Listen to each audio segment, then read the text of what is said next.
ठाकुर जी के चरणों में मेरा कोटि कोटि प्रणाम। जगत जननी जगत लक्ष्मी श्री बड़ माँ के चरणों में मेरा कोटि कोटि प्रणाम। परम पूज्य पाद श्री बड़दा के चरणों में मेरा कोटि कोटि प्रणाम। परम पूज्य पाद श्री आचार्य देव दादा के चरणों में मेरा कोटि कोटि प्रणाम। परम पूज्य पाद श्री अरविंद दादा के चरणों में मेरा कोटि कोटि प्रणाम एवं ठाकुर परिवार के सभी के चरणों में मेरा कोटि कोटि प्रणाम। आज इस संध्याकालीन सत्संग में उपस्थित ठाकुर जी के पुत्र पानधारी कर्मीगण, इष्ट प्राण दादा, माताएं, छोटे छोटे बच्चे, सभी को यथावत स्थान पर मेरा रानंदित जय गुरु प्रणाम और ढेर सारा प्यार।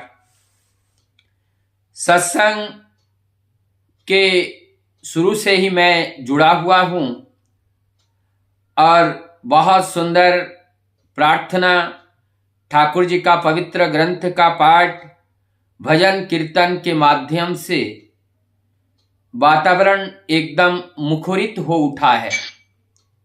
लेकिन इसमें एक ही बात मुझे याद आता है, इस सत्संग में जो पहला भजन गंगा जले गंगा पूजा, प्रभु की बात कैसे करूं और कैसे उनकी व्याख्यान करूं।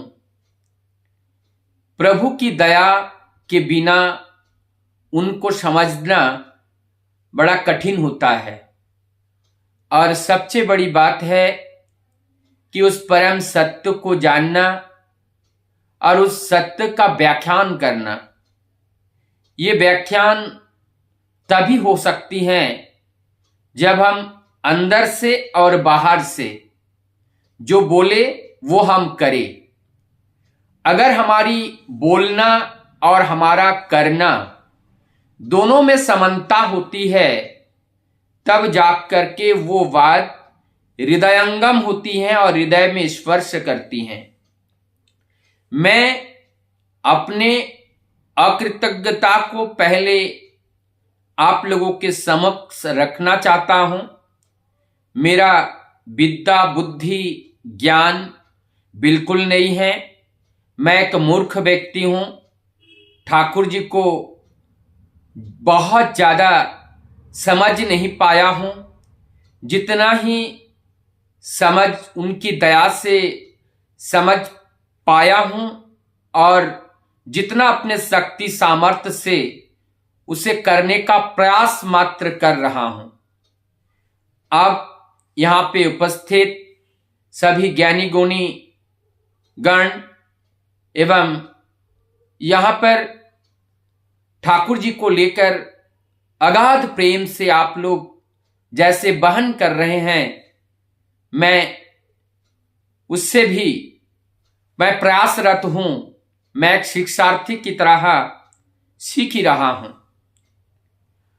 आज कुछ मूल बातें मुझे याद आ रहा था कि ये जीवन क्या है और इस जीवन को हम कैसे जानेंगे, कैसे समझेंगे।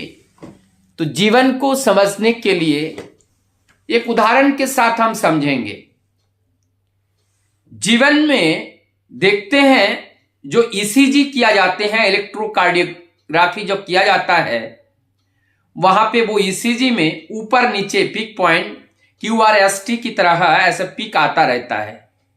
तो जब तक ये ऊपर नीचे टॉप बेस टू टॉप इस तरह से ऊपर नीचे जब तक होता रहता है, डॉक्टर कहते हैं कि ये अलाइव है, जीवंत है। और अगर स्ट्रेट लाइन में आ जाएं तो कहते हैं डेथ है, I am sorry, patient death है। तो हमारी जीवन में जब तक ये ऊपर नीचे होता रहे, अर्थात सुख दुख से भरा हुआ जीवन जब होता है, वही वास्तव में जीवन होते हैं। क्योंकि अंधकार ना होने से प्रकाश की महत्व हम समझ नहीं सकते हैं। इसलिए दुख अगर ना हो तो सुख की अनुभूति नहीं होती है। तो ये दुख और सुख मिल करके ही ये जीवन बनता है।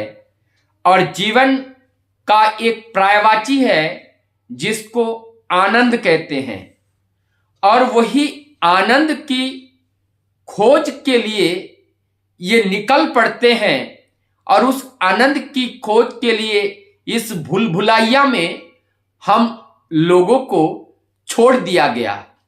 अब इस भूलभुलैया में हमें उस आनंद की तलाश में है कि आनंद हमें कैसे मिले।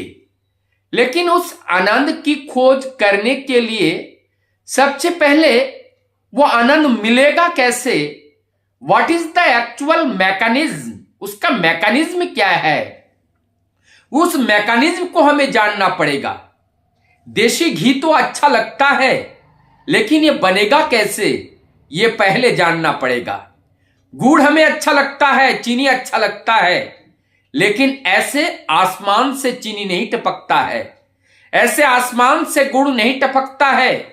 और ठीक इसी प्रकार से एक आनंदमय जीवन का जो प्रस्फुटन ऐसे नहीं होता है, उसके लिए एक प्रोसेस है, एक मैकेनिज्म है, और उस मैकेनिज्म को जानना पड़ेगा। उस मैकेनिज्म के लिए हमें क्या करना पड़ेगा, इस जीवन के उद्देश्य को जानना पड़ेगा। इस जीवन का क्या उद्देश्य है, और इस जीवन का उद्देश्य है परमानंद। और ये परमानंद की प्राप्ति कहां से हो सकती है, ये प्रकृति के बाहर। परमानंद की प्राप्ति प्रकृति के बाहर होती है।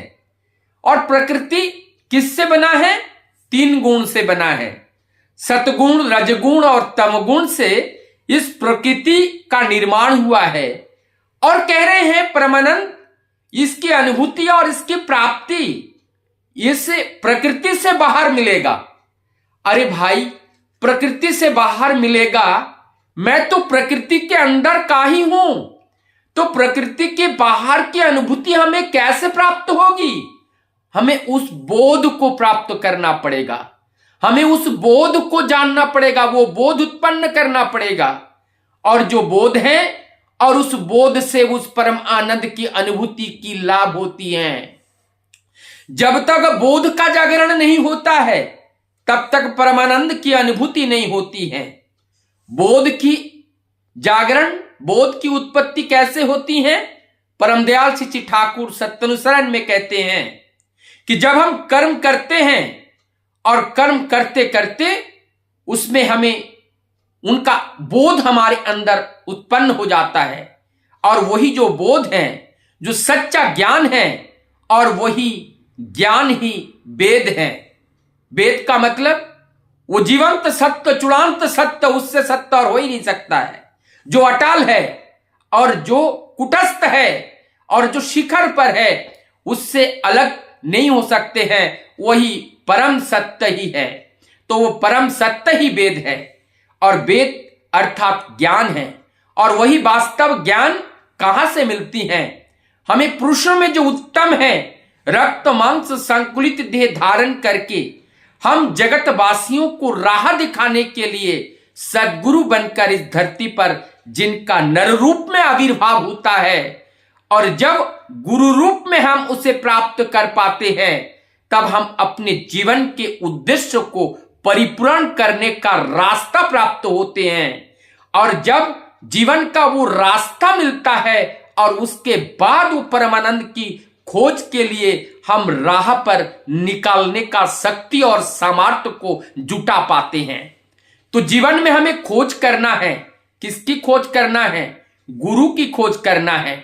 गुरु तो अनेक है, अनंत गुरु है, जगत में अनंत गुरु है।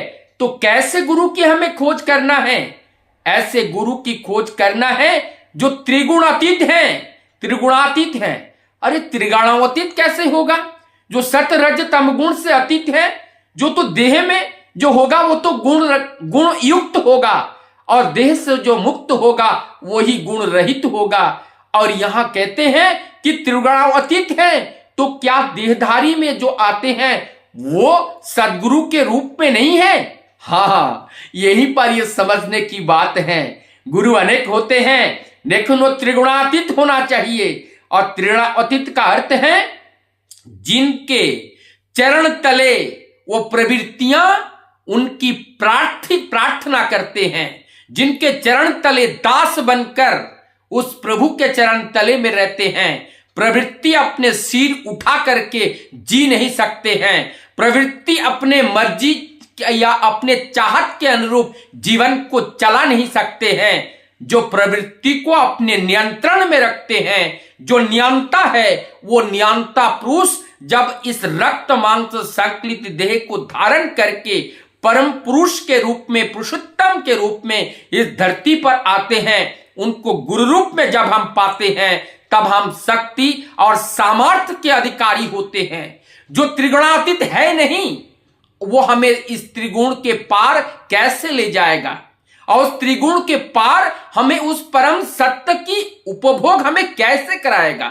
परमानंद की प्राप्ति केवल त्रिगुणातीत जो है वही जो परमानंद की प्राप्ति करा सकते हैं। परमानंद की वो अनुभूति उनको लाभ है, और इस परमानंद की अनुभूति जिनके पास, जिनको लाभ नहीं किया है, जिन्होंने दिल्ली देखा नहीं, वो दिल्ली के बारे में वर्णन कैसे करेगा। जो दिल्ली देखा है वो दिल्ली का वर्णन कर सकते हैं। ठीक उसी प्रकार से जिन्होंने परमानंद की सुख को भोगा है, वो परमानंद का वर्णन कर सकते हैं। और वो वर्णन करने वाले कौन होते हैं? वो त्रिगुणातीत होते हैं। और वो त्रिगुणातीत वो पुरुषोत्तम के रूप में जब रक्त मांस संकलित देह धारण करके नर रूप में आते हैं, और वही सदगुरु के रूप में जब हम पाते हैं, हमारा जीवन सार्थक होता है। तो यह प्रश्न आता है, क्या भगवान राम वो त्रिगुणातीत नहीं है, वो पुरुषोत्तम नहीं है? क्या भगवान श्री कृष्ण वो त्रिगुणातीत नहीं है, वो पुरुषोत्तम नहीं है? तो मैं तो राम को ग्रहण करके चल रहा हूं, मैं तो भगवान कृष्ण का ग्रहण करके चल रहा हूं, मैं मोहम्मद को ग्रहण करके चल रहा हूं, मैं भगवान बुद्ध को ग्रहण करके चल रहा हूं, मैं गौरंग महाप्रभु को ग्रहण करके चल रहा हूं, मैं रामकृष्ण परमहंस देव को ग्रहण करके चल रहा हूं। तो क्या इससे काम चलने वाला नहीं है? यहां पर एक बात समझना है, यहां पर चलने वाला तो है, लेकिन जो वर्तमान पुरुषोत्तम आते हैं वो अप टू डेट बन करके आते हैं। शुरू से वर्तमान तक जो भी गुणावली है, सारे गुणावली को लेकर के वो आते हैं। जिस पुरुषोत्तम के अंदर जो पूर्वतन छिपे हुए होते हैं, वर्तमान के अंदर पूर्वतन होते हैं। इसलिए वर्तमान को जब हम पकड़ते हैं, पूर्वतन को हमें छोड़ना नहीं होते हैं। हम पूर्वतन को और जकड़ के पकड़ने का शक्ति और सामर्थ्य हमें प्राप्त होते हैं। तो आज वर्तमान पुरुषोत्तम इस धरा पर आविर्भाव हो चुके हैं, और उस वर्तमान पुरुषोत्तम जब धरा पर आविर्भाव हो चुके हैं, उनको गुरु रूप में हमें जीवन में ग्रहण करना पड़ेगा। अब यहां पर प्रश्न उठता है, कैसे हम समझे कि वो पुरुषोत्तम है? कैसे हम समझे कि वो भगवान राम है? कैसे हम समझे कि वो भगवान कृष्ण है? कैसे हम समझे कि वो भगवान बुद्ध है? और कैसे हम समझे वो गौरंग महाप्रभु हैं और वही रामकृष्ण परमहंस देव जी हैं? ये समझने की अनेकों गाथा अभी 137 वर्ष से हम लोग एक नहीं, दो नहीं, हजार नहीं, लाखों नहीं, करोड़ों के तादाद में ऐसे उदाहरण और इस तरह के घटना हम लोगों के सामने जीवंत होकर के वो दिखाया है। एक बात हम देखते हैं, उन्होंने अपने जीवन काल में जितनी वाणियां दी हैं, और उस वाणी का चिंतन करें। ऐसी वाणी का समाहार, ऐसी वाणी का समाहार क्या क्या किसी पुरुषोत्तम ने ऐसा कभी देखा, कभी दिया है?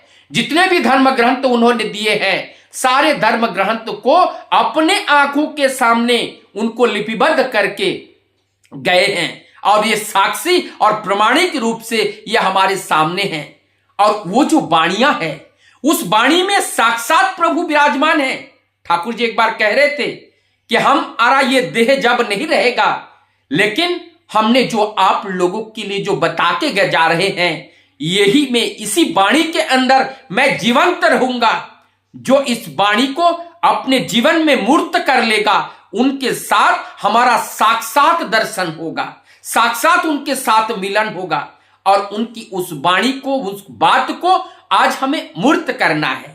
कुछ बातें मुझे याद आ रही हैं, जरा हम कल्पना करते हैं तो जब ठाकुर जी जब तांगे पे जा रहे थे, घोड़े गाड़ी पे, और वहां पर घोड़े के ऊपर जब चाबुक बरसाया गया और तीनों चाबुक का निशान ठाकुर जी के शरीर पर बाद में देखा गया।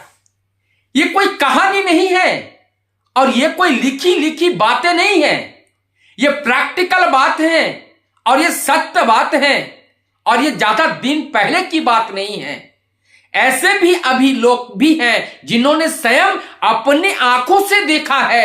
ऐसे आंखों देखी बातें बताने वाले लोग आज भी विद्यमान हैं और उनके श्रीमुख से हम लोगों ने ऐसी ऐसी लीलाओं का वर्णन सुने हैं।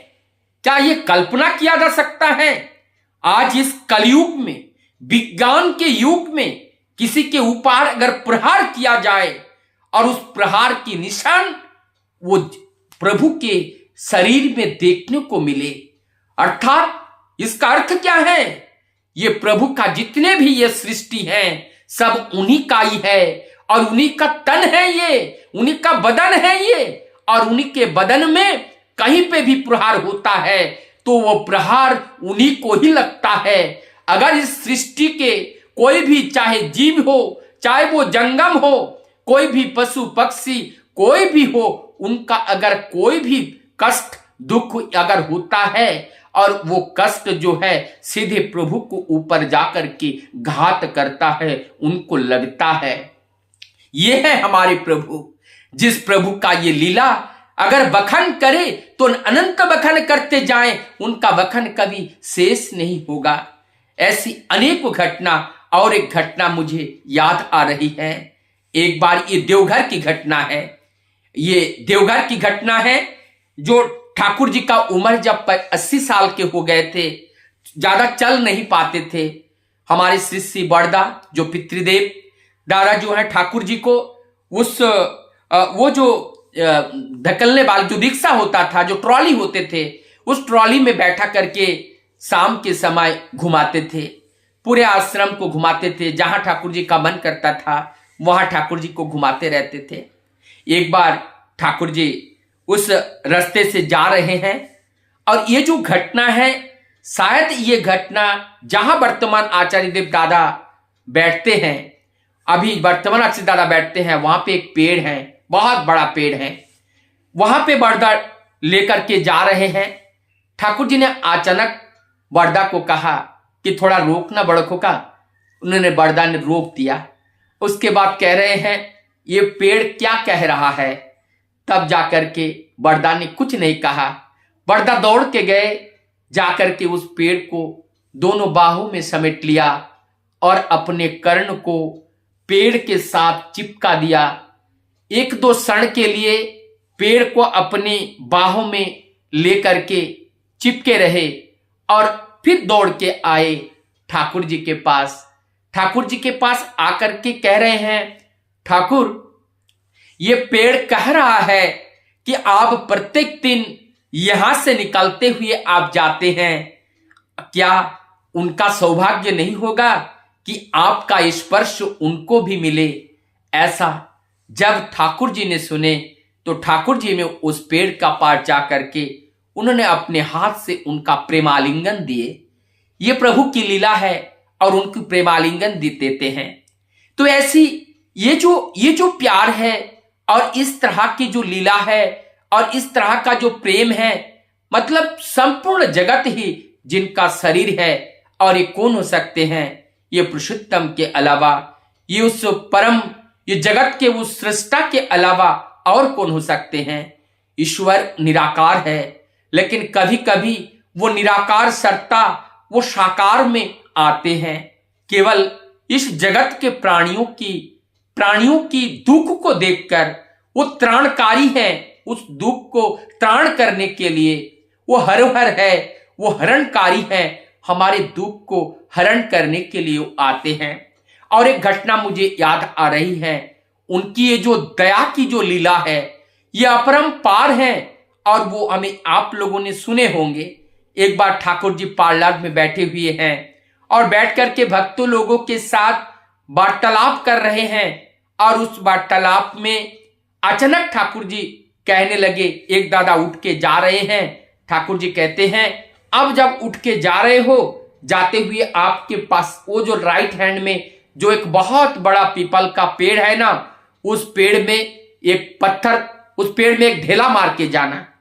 और जैसे ही दादा ठाकुर जी का निर्देश है, उस पेड़ में ढेला मारा, और जैसे ही ढेला मारा, ऊपर से बाज पाखी ऊपर उड़ के चले गए, और नीचे से सांप आ रहे थे, सांप भी उड़ करके चले गए। तब उस दादा ने वहां पर थोड़ी देर रुका, और रुकने के बाद चिड़िया की बच्चों की चहचहाट की आवाज सुनाई दी। जब चिड़िया की चहचहाट की आवाज सुनाई दी, तब उनको समझ में आया कि मेरे दयाल कितने वो प्रेमिक है, कितने वो अंतर्यामी है, कि वो अंतर की बात को समझ जाते हैं। जहां पर पक्षियां त्राहिमाम त्राहिमाम कर रहे हैं, अपने जीवन को, अपने प्राण को बचाने के लिए प्राण भिक्षा स्वयं जगत के मालिक से कर रहे हैं। कहां पर? पेड़ के अंदर जो एक खोखल है, उस खोखल के अंदर जो घोंसला है, उस घोंसला में बैठ करके प्रभु के चरण में निवेदन किए, और परम दयाल पार्लर में बैठ करके उनके पुकार को सुन लिए, और उनको उद्धार के लिए उन्होंने व्यवस्था कर दिए। जो पक्षी की बात को समझ सकते हैं, जो पेड़ पौधे की बात को समझ सकते हैं, हम लोग तो मनुष्य हैं, क्या वो प्रभु हम जैसे मनुष्य की बात को वो समझ नहीं सकते हैं? सब समझ सकते हैं, केवल जरूरत है विश्वास का। जिस दिन हमारे अंदर विश्वास हो जाएगा कि ठाकुर जी वो फोटो नहीं है, ठाकुर जी स्वयं ही विराजमान है, उस दिन वो ठाकुर वहां पे स्वयं विराजमान होकर के, मूर्तिमान होकर के हमारी समस्याएं और हमारी जीवन की जो राह दिखाने के लिए स्वयं वो अवतरित होते हैं, स्वयं वो आ जाते हैं। इसी सिलसिले में मुझे एक बात फिर याद आ रही है। हरनंदन दा की बात हम लोगों ने सुने हैं, लालदा के पिताजी, वर्तमान में जो शिवानंदा है उनके ग्रैंडफादर। हरनंदन दा ठाकुर जी से वार्तालाप कर रहे हैं। वार्तालाप करते हुए ठाकुर जी कह रहे हैं, हरनंदन दा आप जब भी बुलाएं तो बुलाने के साथ साथ मैं आपके अंदर ही मैं सूक्ष्म रूप में विराजमान हो जाता हूं। मैं आप ही के पैर से चलकर, आप ही के हाथ से कर्म कर कर, आप ही के आंखों से मैं देखकर मैं चलता हूं। जब भी आप मुझे बुलाएंगे, मैं आप ही के अंदर उपस्थित हो जाऊंगा, प्रकट हो जाऊंगा। हरनंदन दा इस बात को पलट करके कहते हैं कि ठाकुर आप हमारे अंदर ही प्रकट क्यों होंगे? आप जैसे मैं आपको देख रहा हूं, क्या इस तरह से आप प्रकट नहीं हो सकते हैं? ठाकुर जी ने अभय बाणी दिए थे, हरनंदन दा अगर जरूरत पड़ जाए तो वो भी संभव है। वहां पर शिष्य बरदा बैठे हुए थे, और उस समय जब कह रहे थे इस बात को लिखा जाए, ठाकुर जी कह रहे थे ना ना ना, इस बात को लिखने की जरूरत नहीं है। तो वो कौन है? ये जो परम पुरुष है, जो परम पिता है और परमेश्वर जो होते हैं, वो जब नर रूप में आते हैं शरीर धारण करके, उन्हीं के द्वारा ऐसी ही लीला संभव होती है। और एक बात मुझे याद आ रही है, चलिए आप लोगों को लेकर के हम चलते हैं अंडमान निकोबार में, जहां एयरपोर्ट है। एयरपोर्ट के पास में जहां ठाकुर जी का विशाल भव्य दिव्य मंदिर का निर्माण हुआ है, उस मंदिर की ये घटना है। वहां पे एक राम भक्त प्रत्येक दिन प्रार्थना के समय वहां पर उपस्थित होते थे। हम लोग जैसे प्रार्थना करते हैं, उसके बाद 5 मिनट नाम ध्यान करते हैं, और ठीक उसी प्रकार से प्रत्येक दिन चलता रहता है। नाम ध्यान हुआ, पवित्र ग्रंथ आदि का पाठ हुआ, जयकारा हुआ, उसके बाद प्रसाद वितरण हुआ, सब अपने अपने घर चल बसते हैं। वहां पे एक राम भक्त पहुंचते हैं, और उस राम भक्त से जैसे जाजन कार्य करते हैं हम लोग, स्वाभाविक हैं। अगर कोई नए दादा को देखते हैं, माँ को देखते हैं, तो उनसे ठाकुर जी की बात करते हैं। ऐसे ही उन दादा से बात होने लगे, सारी बातें होने लगे, और कहने लगे कि यही राम ही तो है, यही राम आज अनुकूल बन करके इस धरा पर आविर्भाव हुए हैं। इन्हीं में आपको राम का दर्शन भी हो सकता है।